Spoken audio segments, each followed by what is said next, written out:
السلام عليكم حبايب قلبي، عاملين ايه؟ نورتوني وكترتوني، واسرتي الصغيره بتكبر بيكو ومعاكو. نصلي ونسلم ونبارك على رسول الله. ويا ريت الاخت الفاضله اللي بتتابعني تقولي بتتابعني منين، وتكتب لي كلمه حلوه في الكومنتات تشجعني ان اكمل واسرتنا تكبر مع بعض. ايه ده، انتي بتصوري لنا الهون يا لوكا؟ لا طبعا، انا هعمل ملوخيه.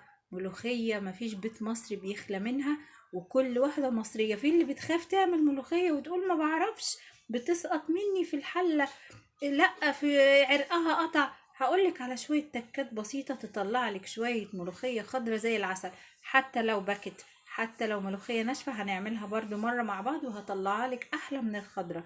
نصلي ونسلم كومنتات على رسول الله. واقولك انا حطيت ايه في الهون، وانا بحب ادق في الهون، ما بحبش الكبة. الهون بيطلع الزيوت بتاعة التومة وبيخلي ريحتها تحفة. عندي هنا ايه؟ فلفل زي ما انت شايفة حراق كده، ولا تخلو الملوخية من الحراق إلا لو عندك أطفال طبعا، والأطفال كلها بتحب الملوخية، رز وملوخية، فما تحرق، ما تخليهاش حراقة. أنا حطيت قرن فلفل، معلقة كزبرة، 5 6 فصوص توم، سنة ملح بسيطة، وبدق طبعا الخليط الحلو ده مع بعض. ويلا بينا بتكاتي وحركاتي الصغيرة اللي هتطلع لك أحلى طبق ملوخية زي العسل. تاني خطوة بقى عملتها ايه للملوخية الجميلة بتاعتنا؟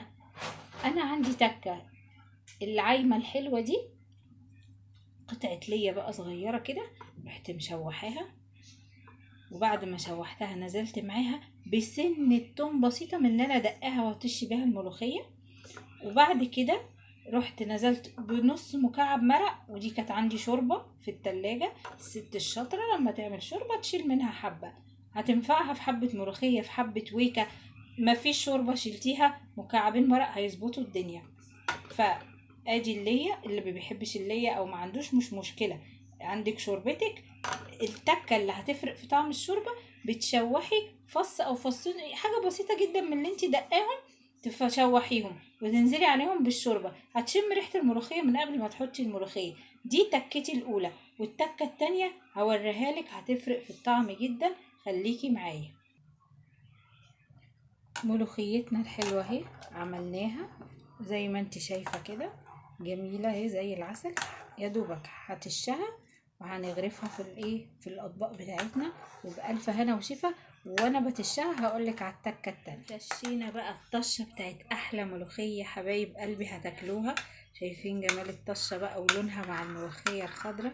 يا جمالها يا جمالها. التكة بقى التانية اللي انا عملتها وهتفرق معاكي في الطعم.